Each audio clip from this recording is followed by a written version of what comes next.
Good morning. അപ്പോൾ ഇന്നത്തെ ഒരു വീഡിയോ എന്ന് വെച്ച് കഴിഞ്ഞാൽ ഞങ്ങൾ ട്രിപ്പ് പോവാണ് ഗൈസ്. എവിടേക്കാണെന്ന് വെച്ചിട്ടുണ്ടെങ്കിൽ ആലപ്പുഴ ഹൗസ് ബോട്ടിങ്ങിനാണ്. കൂടെ ആരൊക്കെയാന്ന് വെച്ച് കഴിഞ്ഞാൽ ഇവരൊക്കെ തന്നെയാണ്. ഇവരൊക്കെ ആരാണ് പറഞ്ഞുതരാം. എൻ്റെ പാർട്ട്ണറിൻ്റെ വീട്ടുകാരുമായിട്ടാണ് കേട്ടോ പോകുന്നത്. ഈ കാണുന്നതാണ് എൻ്റെ ഏട്ടൻ്റെ ചേച്ചി എന്ന് പറഞ്ഞ ചേച്ചിയുടെ ഒരു കുട്ടിയാണ് കേട്ടോ. കിച്ചു എന്നാണ് ഞങ്ങൾ വിളിക്കുന്നത്. അപ്പോൾ ഞങ്ങൾ എല്ലാവരും കൂടിയിട്ടാണ് കേട്ടോ പോകുന്നത്. അതായത് എൻ്റെ അമ്മ, അതായത് ഞങ്ങളുടെ അമ്മ, അച്ഛൻ എല്ലാവരും ഒക്കെ കൂടിയിട്ട് ഒരു ചെറിയൊരു ട്രിപ്പ്. അങ്ങനെ ഇതെന്ന് പറഞ്ഞു കഴിഞ്ഞാൽ ആ ട്രിപ്പിൻ്റെ ഇടയിൽ ഞങ്ങൾ കാരണം ഭക്ഷണം ഒന്നും കഴിച്ചിട്ടുണ്ടായിരുന്നില്ല. അപ്പോൾ അതിൻ്റെ ഇടയിലാണ് ഇഡ്ഡലിയൊക്കെ ഏട്ടനാണ് വായത് തന്നെ, ഞാൻ വീഡിയോ ഒക്കെ എടുക്കല്ലേ. വീട്ടിൽ നിന്ന് 4 മണിക്കൂർ യാത്ര ഉണ്ട് കേട്ടോ ആലപ്പുഴ ബോട്ടിങ്ങിലേക്ക്. അപ്പോൾ അതിൻ്റെ ഇടയിൽ ഞങ്ങൾ ഇങ്ങനെ ഇരുന്ന് കളിക്കും, ഇങ്ങനെ സ്റ്റോൺ പേപ്പർ സിസൺ കട്ടറൊക്കെ. അങ്ങനെ 4 മണിക്കൂർ പോയിട്ട് എങ്ങനെയെന്ന് പോലും എനിക്കറിയില്ല കേട്ടോ. അതിൻ്റെ ഇടയിൽ ചേച്ചിയൊക്കെ വീഡിയോസും ഫോട്ടോസും ഒക്കെ എടുക്കുന്നുണ്ടായിരുന്നു. അങ്ങനെ അവിടെ എത്തി ഗൈസ്, ആലുവയിൽ എത്തി. കുട്ടികളൊക്കെ ഉള്ളതുകൊണ്ട് ഇങ്ങനെ സമയം പോകുന്നത് നമുക്ക് ഇവിടെ നിന്ന് അറിയില്ല. നല്ല രസമായിരിക്കുമല്ലോ അവരുടെ കൂടെ കളിക്കാനൊക്കെ. ഞാനും എൻ്റെ അനിയനും കൂടി തലേ ദിവസമാണ് ചേച്ചിയുടെ വീട്ടിൽ പോയി നിന്നേട്ടോ. കാരണം എൻ്റെ വീട് കുറച്ച് ദൂരമാണ്. അപ്പോൾ അവിടെ നിന്ന് ഇങ്ങോട്ട് വരിക എന്ന് പറഞ്ഞാൽ നടക്കില്ല. ഒരു 6-7 മണിക്കൊക്കെ ഇറങ്ങേണ്ടി വരും. അപ്പോൾ അത് നടക്കില്ല. അതുകൊണ്ടാണ് ചേച്ചിയുടെ വീട്ടിൽ പോയി നിന്നിട്ടുണ്ടായിരുന്നത്. അങ്ങനെ അവിടെ എത്തി. പിന്നെ അതിൻ്റെ ഇടയിൽ ഓരോരുത്തരായിട്ട് ബോട്ടിങ്ങിൽ ഇങ്ങനെ കയറാനായിട്ട് തുടങ്ങി. പിന്നെ എല്ലാവരും ഓരോ സ്ഥലത്തേക്ക് ഇങ്ങനെ പൊയ്ക്കൊണ്ടിരിക്കുകയായിരുന്നു. ഇവിടെ ആർക്കൊക്കെ ഇനി വന്നതെന്ന് വെച്ചാൽ ഞാൻ ഉണ്ടായിരുന്നു, ഏട്ടനുണ്ടായിരുന്നു, ഏട്ടൻ്റെ ചേച്ചി ഉണ്ടായിരുന്നു, ചേച്ചിയുടെ കുട്ടികളുണ്ടായിരുന്നു, ഹസ്ബൻഡ് ഉണ്ടായിരുന്നു, ഹസ്ബൻഡിൻ്റെ അമ്മ ഉണ്ടായിരുന്നു കേട്ടോ. അതേപോലെ വല്യമ്മ ഉണ്ടായിരുന്നു, വിച്ചു ഉണ്ടായിരുന്നു, രാഹുൽ ഉണ്ടായിരുന്നു, ധന്യേച്ചി, ജിത്തു ചേട്ടനൊക്കെ ഉണ്ടായിരുന്നു. അപ്പോൾ ധന്യേശ്വരിയും ജിത്തു ചേട്ടൻ്റെയും മക്കളും ഉണ്ടായിരുന്നു കേട്ടോ. അങ്ങനെ ഞങ്ങൾ ഇത്രയും പേരായിട്ടാണ് പോയത്. പിന്നെ ഈ ബോട്ടിൽ പറഞ്ഞാൽ 2 റൂമാണ് ഉണ്ടായിരുന്നത്. അടിപൊളി റൂംസ് കേട്ടോ. അപ്പോൾ പിന്നെ അവിടുത്തെ വിൻഡോ തുറന്നു കഴിഞ്ഞാൽ നമുക്ക് പുറത്തുള്ള കാണാം, ഓരോ സ്ഥലങ്ങളും കാണാനൊക്കെ പറ്റും. പിന്നെ അറ്റാച്ച്ഡ് ബാത്റൂമും ഉണ്ടായിരുന്നു. ബാത്റൂമൊക്കെ അടിപൊളിയായിരുന്നു. പിന്നെ ഞങ്ങൾ നേരെ മുകളിലോട്ടാണ് പോയത്. മുകളിലും അടിപൊളി വ്യൂ ആയിരുന്നു കേട്ടോ. നല്ല രസമുണ്ടായിരുന്നു കാണാനൊക്കെ ആയിട്ട്. കുറേ പേരൊക്കെ ഇരുന്ന് സംസാരിക്കുമ്പോൾ നല്ല രസമായിരുന്നു. ഇവിടെ ഒരു ടൈറ്റാനിക് സിനിമയത്തെ പോലെയൊക്കെ തന്നെ ഇങ്ങനെ നിൽക്കണ്ടായിരുന്നു. അപ്പോൾ ഇതൊക്കെ വീഡിയോ എടുത്താൽ കേട്ടോ ചുമ്മാ.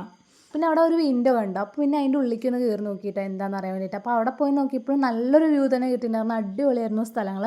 പിന്നെ കുറച്ച് കാലൊക്കെ ചൂടുണ്ടായിരുന്നു. അപ്പോൾ ഞങ്ങൾ നേരെ അടിയിലോട്ട് പോയപ്പോഴേ അവർ വെൽക്കം ഡ്രിങ്ക് തന്നിട്ടുണ്ടായിരുന്നു. അത് കുടിച്ചു. ഇതെന്ന് പറഞ്ഞാൽ ചേച്ചി 2ാമത്തെ ഉണ്ണിയാട്ടോ. പിന്നെ അങ്ങോട്ട് യാത്രയായി. വെള്ളത്തിലൂടെ ഉള്ളൊരു നീണ്ട യാത്ര. 5:30 വരെ ഇതിൻ്റെ ഉള്ളിൽ തന്നെയായിരുന്നു. പക്ഷേ സമയം പോയത് അറിഞ്ഞില്ല. നേരത്തെ പറഞ്ഞ പോലെ കുട്ടികളും ആളുകളും ബഹളവും ഡാൻസ് പാട്ട് അങ്ങനെ അടിപൊളിയായിരുന്നു. നല്ല രസമായിരുന്നു.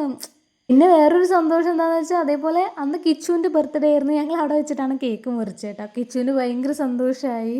ഇവിടെ നിന്നൊക്കെ കേക്കൊക്കെ മുറിച്ചപ്പോൾ പിന്നെ ഞങ്ങൾ എല്ലാവരും കൂടി ഇങ്ങനെ കുറേ ഫോട്ടോസ് വീഡിയോസൊക്കെ എടുത്തിട്ടുണ്ടായിരുന്നു. പിന്നെ ഞങ്ങൾ മുകളിൽ കയറിട്ടോ. മുകളിൽ കയറിയിട്ട് നോക്കുമ്പോഴുള്ള വ്യൂ അടിപൊളിയാണ്. വേറെ ലെവലാണ്.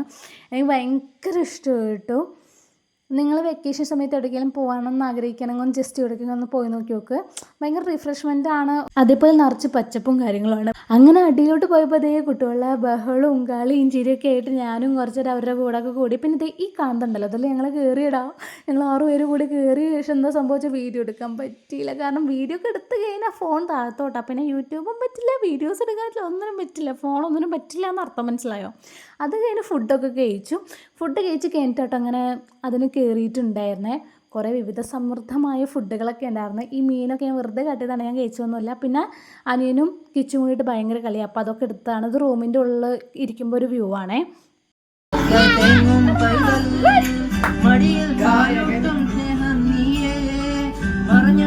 പിന്നെ അങ്ങോട്ട് ഒരേ പൊളിയായിരുന്നു. പാട്ടായി. ഓരോരുത്തർ പാട്ട് ഇവിടെ ഉണ്ടായിരുന്നു. ഞാൻ പാടാന്ന് പറഞ്ഞിട്ട് അങ്ങനെ ഒരു പാട്ടായിരുന്നു. രഘുവേട്ടൻ പാടിയത് ചേച്ചിയുടെ ഹസ്ബൻഡാണ് കേട്ടോ. ഇത് പിന്നെ എൻ്റെ ഏട്ടൻ ഇതെവിടെ ഇരുന്ന് ഭയങ്കര പാട്ടായിരുന്നു. വീഡിയോ ഓണാക്കി എന്നെ കൊല്ലും. വോയിസ് ഓണാക്കിക്കാനാ. ഇത് പിന്നെ ജിത്തു ചേട്ടനായിരുന്നു. ജിത്തു ചേട്ടനും പാട്ട് പാടി. അങ്ങനെ എല്ലാവരും ഒന്ന് കരോക്കൊക്കെ വെച്ചിട്ട് പാട്ടൊക്കെ പാടി. അടിപൊളിയായിരുന്നു. അപ്പോൾ പാട്ട് കേൾക്കുക കൂടെ ഞാൻ ഇങ്ങനെ പുറത്തിരുന്നിട്ട് ഇങ്ങനെ ഇരുന്ന് ഇതൊക്കെ കാണുമായിരുന്നു. അങ്ങനെ നിങ്ങൾക്ക് വീഡിയോസൊക്കെ ഇടണ്ടേ അങ്ങനെ. അപ്പോൾ അങ്ങനെ 5:30 ഇപ്പോൾ ഞങ്ങൾ വേഗം ഇറങ്ങി. അവിടെ നിന്ന് കുറച്ച് ഫോട്ടോസൊക്കെ എടുത്തു. അത് കഴിഞ്ഞ് നേരെ പോയത് ആലുവ ബീച്ചിലോട്ടായിരുന്നു കേട്ടോ. അപ്പോൾ ഒരു പണിയായി. കാരണം എന്താണെന്ന് വെച്ചാൽ ഒന്നും കളിക്കാൻ പോലും പറ്റാത്ത അവസ്ഥയായി. അവിടെ സെക്യൂരിറ്റി സാറ് എപ്പോഴും വിസിലൂതി നടക്കുമായിരുന്നു. ആ വെള്ളത്തിലൊക്കെ ചാടി തിമിർക്കാന്ന് വിചാരിച്ചിട്ട് ഓടിപ്പോയി. പക്ഷെ ഒന്നിനും സമ്മതിച്ചില്ല. ആരും അടുപ്പിക്കുന്നുണ്ടായിരുന്നില്ല വെള്ളത്തിൻ്റെ അവിടേക്ക്. കാരണം നല്ല മഴയും കാരണമൊക്കെ ആയതുകൊണ്ടായിരിക്കാം. സെക്യൂരിറ്റി സാറൊക്കെ ഉണ്ടായിരുന്നു. പക്ഷേ ഞങ്ങൾക്ക് അങ്ങനെ കളിക്കാനൊന്നും പറ്റില്ല. ഞങ്ങൾ അവിടെ വെറുതെ കണ്ടിരുന്നു. പിന്നെ കുറച്ച് ഫോട്ടോസ് എടുത്തിട്ട് പോന്നു. എനിക്ക് ഭയങ്കര ഇഷ്ടമാണ് അതിലൊക്കെ ഇങ്ങനെ ചാടിത്തുള്ളി മറിഞ്ഞ് കളിക്കാനൊക്കെ. ഞാനൊക്കെ എന്നോട് പറഞ്ഞു നമുക്ക് ചാടിത്തുള്ളി മറിഞ്ഞ് വെള്ളത്തിലൊക്കെ ഇട്ട് കളിക്കണം. പക്ഷെ ഒന്നും നടന്നില്ല എന്ന് മാത്രം. അങ്ങനെ രാത്രിയായപ്പം വീട്ടിൽ പോകുന്നതിൻ്റെ ഇടയിൽ ഫുഡ് കഴിക്കാനായിട്ട് കയറി കേട്ടോ. എൻ്റെ മുഖം കണ്ട് മനസ്സിലാവും ഉറക്കം പറഞ്ഞാൽ അങ്ങനെ ഉറക്കത്തിലായിരുന്നു നിൽക്കണ്ടായിരുന്നേ. പിന്നെ പൊറോട്ട, ബീഫ്, ചിക്കൻ കറി അങ്ങനത്തെ കുറച്ച് സാധനങ്ങളൊക്കെ വാങ്ങിച്ച് ഞങ്ങൾ കുറച്ച് കഴിച്ചു. അത് കഴിഞ്ഞ് നേരെ വീട്ടിലോട്ട് പോയി കേട്ടോ. സത്യം പറഞ്ഞാൽ വീട്ടിലെത്തിയപ്പോൾ ഒരു 12:30 1 മണിയൊക്കെ ആയി. ഞാൻ അന്നും ചേച്ചിയുടെ വീട്ടിൽ തന്നെ നിന്നിട്ടുണ്ടായിരുന്നേ. അപ്പോൾ ഇന്നൊക്കെ ഇത്രയേ ഉള്ളൂ ഗൈസ്. ഇഷ്ടപ്പെട്ട വീഡിയോ ലൈക്ക് ചെയ്യുക, സബ്സ്ക്രൈബ് ചെയ്യുക. Okay, thank you so much.